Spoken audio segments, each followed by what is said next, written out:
Welcome to the elite group of the Trigger Studios faction. You are officially and now essentially the What If Illuminati and do in fact control a lot of things from the background, I guess. Anyways, enough jokes though. I'm very appreciative of you guys helping a dog out for joining, especially my first member over here, Carlos P, aka Karma on YouTube. Been appreciating the comments, finally got $10 thrown my way to, at least kinda try and turn this thing into a side hustle. Anyways, enough stalling. This is part 2 to What If Sonic and Scourge were twins, and I hope you enjoy the events of Sonic CD. Returning back to our story, the Green Prince himself, Scourge, stands before a large chain, keeping down the fabled little planet with the Robotnik emblem on it. He knew he was at the right place, fixing his shades with a cocky grin, ready to find these emeralds for himself and maybe put this little planet under his domain. But before he can continue with the self-gloating, a blue wind streak rushes past behind him, ruining his mojo. His annoying twin was back at it again, already running up the chain, which makes him grit his teeth in annoyance as he falls behind, making sure things go his way this time. Soon enough, the brothers find themselves in the luscious environment of Palm Tree Panic, both actually being surprised by the beauty, reminding both of their fallen kingdom. Scourge's original motivation returning immediately as he pushes Sonic out of the way to a nearby pond as revenge from part 1, grinning evilly in eagerness as he quickly quips that he should beat up his brother into submission now, so he can go get all those Chaos Emeralds this time and build up his gang early. But with a tornado wind, Sonic spins out of the pond, diving forward with a grin himself, saying, "Fine, Green, maybe you need to be more embarrassed more than earlier." Like another one of their sibling spats, blue and green dash of light all throughout the tropical zone, as the hedgehog seemed to be really getting into it this time, not even noticing the several cameras seemingly showing copies of them in the future or something. But anyways, it's not noticed by either of them, getting to the point where both boys begin to have these blue sparkles surround their bodies, as even the background for them seems to get wobbly a little bit. But suddenly, a shriek of excitement disturbs both hedgehogs, both getting punched cartoonishly from their own twins' move, eventually both turning around to see a pink hedgehog almost hiding behind the bushes shyly. Amy Rose of this timeline makes her appearance on Little Planet, both a different reaction, as since Sonic and Scourge are literally lost royalty this time, there's a bit more excitement for her discovering them. It's kind of like, I guess, the average Taylor Swift fan or something. Getting back on topic, Amy walks up to the two twins, admiring their speed and being able to be in front of royalty for the first time. Actually being glad her tarot card predictions ended up coming true in the long run. Seeing a girl now and kinda how some dudes be acting like in real life, Scourge switches up fast, trying to show off his bravado, already declaring that he's glad a good looking face like her showed up around here, and came here just in time to save his bum brother from getting the beating of his lifetime. But when Amy's face begins to change at the sound of the word beating, Sonic himself now grins devious, saying, "Yeah, go ahead and tell her all about your great and kingly plans for the place," chuckling, instantly gaslighting his brother to keep his whole royal-like persona that he was trying to build up, instantly making the green one nervous as he tries to play a facade a little bit, Cap, as he begrudgingly goes against his own personality by making himself seem more altruistic, him declaring that he was really only here to check out the place, making sure things were in good order, good systems, and some evil doctor was here that he had to stop, like good guys tend to do. Amy being Amy just takes the word as truth, twofold, admiring Scourge even more now as she wanted to help them out, make sure this junk didn't end up happening, her knowing more about this fabled time stone junk than the princess, grabbing and sticking to the green one's arms with Herculean strength strangely, as they walk forward through Palm Tree Panic. Sonic decides to focus up as he didn't take Scourge's declaration in part 1 as a joke, using this opportunity to split off and cover more ground against Robotnik's forces, while his brother was stuck with his newest fangirl. All of this finally leading to the events of Sonic CD, with 3 hedgehogs exploring the miniature planet this time for the time stones or any of Robotnik's plans. Here though, we'll be focusing on Amy's POV throughout her time here, how she interacts with both of the princes. Picking with Scourge, following the one that she's flattered with the most. Scourge here would, use this opportunity to basically cap, boast about his exploits in Sonic 1, using any opportunity to put down his brother's contributions on beating the real town professor, and conveniently erasing any mention of any time he screwed up himself. using all types of 90s words like wuss, babe, booyah, to convey the story. The green blur performing all types of acts of power, speed, and swagger as he purposely demolishes badniks in stylistic ways in front of Amy to be given more praise for his ego to take it. What was starting to get on his nerves though was the similar goody two-shoeness that she shared with Sonic. For example, when accidentally carrying the girl too fast, suddenly the same weird sparkle thing happens just like what happened with him earlier. Amy basically peer pressing Scourge to destroy the generator they found as they were teleported to the past. The prince gritting his teeth as this junk was not in his plans, especially getting more annoyed when he knew at the back of his head Blue was taking all this advantage to take the other time stones himself, while he could barely take one with all this helping out others nonsense Amy had him doing. When coming out of the time travel, Amy actually questioned Scourge on what he felt about his kingdom being destroyed, the event being worldwide news, and feeling sorry for the twins for what happened. Strangely though, for the first time, he gets a little serious, saying he isn't worried about it because he'll be getting it back no matter what. He doesn't know who or what did it. Whoever destroyed his kingdom had to know how to use those weird gems or something else that he's been seeing lately. But best believe, I'm going to crush that clown the first chance I get. Disturbing Amy a bit. Scourge getting, tired of all the nagging she was on, slowly getting on his nerves, but as cunning as he is, he quickly makes a lie, saying that he'll make the pink hedgehog his queen or something, which just increases Amy's infatuation.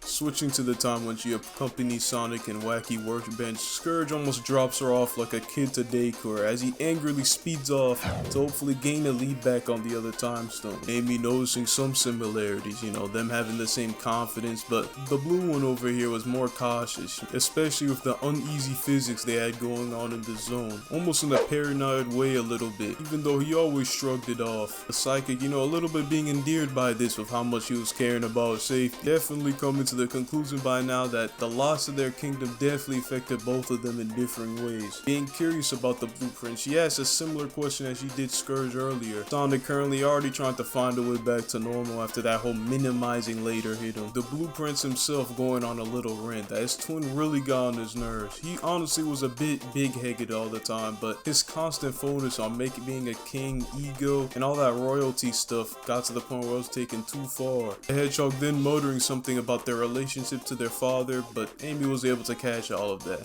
Honestly being a bit sad for herself for putting the two prince hedgehogs on such a pedestal. The Amy here getting a little bit of a humility lesson, definitely more than just fangirling out every 5 seconds like the Kanan one does. Regardless, the pink hedgehog still couldn't decide which of the twins was going to be her prince in shining armor, but that decision wouldn't be made more clear when all three hedgehogs meet up in the fabled Stardust Speedway. While Amy was busy being distracted by the neon lights all over the zone, Scourge confronts his brother, honestly tired of all that good nonsense he was doing, telling him that he wasn't slick with his tactic. He was going to hand over the rest of his time stones right now. But then when Sonic confidently grins back that he told him once before, if he had to beat him in another race to knock some sense back into him, then he gladly would. Both twins ready to finish their brawl from earlier, but with a sudden scream they both turn around to see Amy gone. The good doctor finally making his appearance here, jeering that he's glad they made it up here. Taking the girl and using them to collect the time stones was easy. Everything was going according to plan, especially the appeal of time travel. Sonic this time actually being the first to lose his cool, immediately dashing to the doctor's side. He's slammed hard by a blue and green metallic blur, as before all, a serious and swaggy entrances of Metal Sonic and Metal Scourge make themselves known. Robotnik laughs, grinning with confidence that he now had his own royal twins this time, except these two wouldn't feel like the original. The Metal Brothers already showing a glimpse of their personalities, with Metal Sonic displaying the bloodlust of a killer with some of that Sonic attitude, while Metal Scourge goose around a little bit, not taking his flesh shell seriously since he was going to be the only one rocking these shades well. Both blue and green blurs colliding to their own respective battle.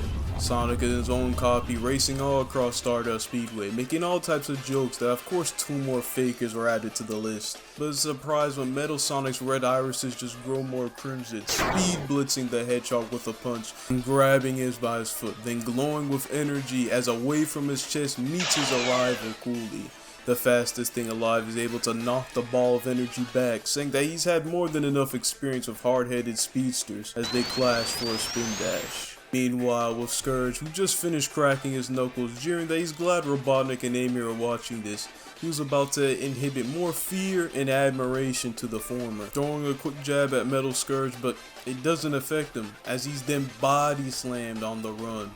The green blur activates, speeding up to even surpass his cop. As remember, the twins here are a bit more stronger than OG Classic Sonic would be, actually outpacing the green Terminator, but is surprised when the bot seems to dodge his attacks like a dance, posing many iconic poses that we would recognize, as the bot was determined to see who was the coolest of all of them. While his brother was the offensive of the two, his creator made sure his defenses was unparalleled, mimicking the show-offness of the original, Scourge being annoyed at the difficulty he was facing. I mean, he was already embarrassed that this was happening in front of a girl. Almost instinctively, both twins dash in circles in their own fights, as Scourge begins to get some electricity in his fur, while with Sonic, wind begins to chase him, each element hitting their opponent respectively, making the two actually switch opponents temporarily. Sonic joking that he liked Metal Scourge way better, he'll be a far better brother, while Scourge, hearing that, throws a death glare, saying that at least Metal Sonic would put up a harder fight. Slowly but noticeably, the Royal Twins were slowly edging out their copies in combat, outmatching them entirely as the officials locked in.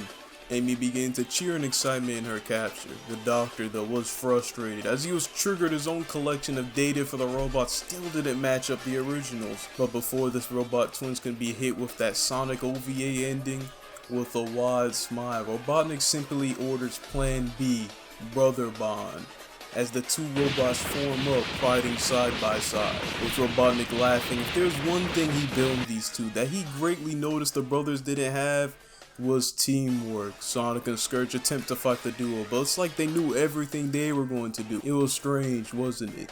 The twins arguing again about Sonic being not aggressive enough, while Scourge was too reckless, the time stones being knocked out of the two, putting both twins down. The robot duo beeping, there can only be one hedgehog duo.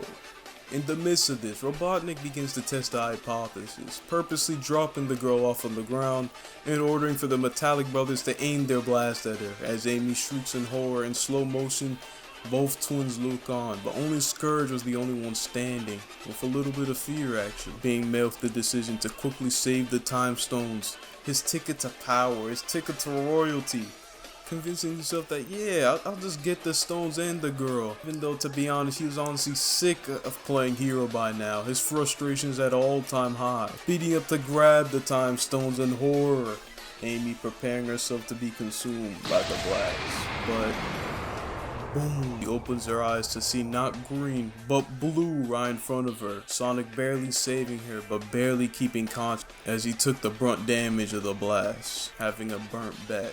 With the little energy he had left, Sonic turns around with more anger than he's ever had before, barking at his twin that was he really serious? Did he really choose the dang stone? Scourge actually barks back himself that he wasn't letting his goal get away so easily, and definitely not for some useless girl that couldn't even defend herself. Kings don't just deal with any type of female that comes their way, shocking all parties, but it's too late. The Metallic brother band duo jumps Scourge in this distraction, and Sonic, as they knocked out bodies of both princes, Robotnik is able to pick up the time stones.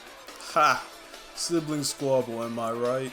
Robotnik being glad that he had no relative alive to compete himself against, cutting to Robotnik with the twin robots throwing his adversaries off the chain of Little Planet like some trash. Starting to get some devious ideas in his head. Little Planet, yeah, it had some resources, but mainly the time stones. The ability to travel to the future and the past sparked a devious idea in the Doctor. You know, a way to keep his empire secure, giving Sonic, Scourge, and Amy a goodbye as the hedgehogs fall fast towards different directions back on the planet. Us now being in a timeline where our main villain holds the time stones, Robotnik's glasses get a little sparkle to them, thinking back of using these gems to truly understand the works of his #1 inspiration. The man his genius was modeled after, his grandfather, as sparkers begin to surround the jeering Eggman. As this is where I'll be leaving things for right now. Yes, sir. Things about to turn up for real, man. Yes, sir. Time Stone's Eggman. What's gonna happen next part? Again, I want to say thank you to all the Patreon, YouTube channel memberships. As I said, I'll be trying to make sure I update this series at least once a month or even early. Get some more custom artwork and everything. But I would appreciate if you guys also checked out the second channel that just been underrated and definitely been shadow banned with how these views aren't going anywhere either. Soon enough, I plan to have some polls asking you guys of which Sonic characters should be in the Team Sonic or Team Scourge, as that's going to be a general theme going forward from part 3 and onwards, Team Sonic or Team Scourge. So I'll be releasing those as polls both on Patreon and YouTube to anyone that subscribed, though you know right now it's probably only one person watching this junk. And to my YouTube people, y'all late. Y'all probably seen this junk months after I made this junk on July 12th. Anyways, that's all for me. Comment your thoughts and questions and predictions below. And that's all I gotta say. Have a blessed rest of y'all day.